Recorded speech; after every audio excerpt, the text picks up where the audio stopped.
muling pagbabalik po ng Mother pa rin. Magandang hapon po sa inyo lahat. Kasi po wala tayong magagawa. Kasi po ako, bago pa nagagamutin, nagdadasal na. Pagkatapos, pagkagamot po, ihaharap ko po sa inyo ang pasyente. Kaya ngayon po, naririto ang aking pasyente. O ate, ano masasabihin mo? Ano sasakit mo na ito? Ikit mo ito. Ano masasabihin mo dyan? Maraming salamat kay Mother kasi sana po mo sa amin sa matres ko po ito. Tagal ko na po iniingat. Pero maraming salamat po sa una po ang birth niya. Maraming salamat po. Okay, salamat din. O ikaw naman kuya, ano masasabi mo ngayong hapon? Salamat po kay Mother pa rin kasi marami na po akong doktor na napuntahan ng gagamot. Pero nung pumunta po kay Mother pa rin, nalinis niya po ang aking nararamdaman sa loob ng tiyan. Nagpapasalamat po kay Lord at pangalaw kay Mother pa rin. Salamat. Salamat din. O ang mami, ikaw, ano masasabi mo kayo? Maraming salamat po dahil sa nang makita ng aking anak sa Facebook yung sa pamamagitan ni Nanay Paring ay niyaya kami mapunta rito.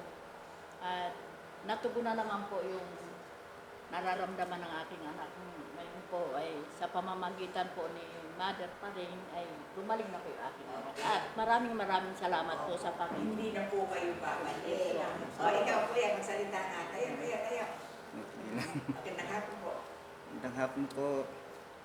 Ako po nagpapasalamat unang-una po sa Panginoon, pangalawa po sa Inanay Paring, at nagamit niya po ang aking kapatid, ang aking hipag.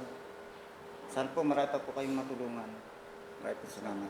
Okay, wala na po kaming masasabi, kundi maraming salamat po sa paniniwala at sa pagpapatuloy ng ating mahal na Panginoon sa mga taong humihingi ng tulong, pinagbibigyan. Ito po ang last word ko sa inyo. Kapag po kayo mapagbigay sa tao, may supli rin pong ganti na hindi nyo akalain yung ganti na yun nagbigay sa inyo. Tingnan nyo nga po siya. Kung iisipin mo po, masakit na ulo nila kapupunta kung saan. Ngayon po, nagbigyan po sila ng biyaya ng Diyos. Imposible. Isang punta lang po sila dito, palakpakan nyo. Ngayon lang po sila nagamot. At yung una po, nagkonsulta lang po sila dito. Kaya po ako, magsasabi sa inyo na kayo, huwag nang magsalita. Kasi isa, sangguni. Pangalawa, pag po talagang kayo, totohanan ang laban ninyo. Kung ano yung problema nyo hinarap po sa tao, iyaharap ko rin po ang bisa ng kagalingan sa biyaya po ng Diyos sa atin. Kaya po, dumiretso na po tayo ng daan sa Panginoon. Magandang hapon po sa nagmamahal lahat.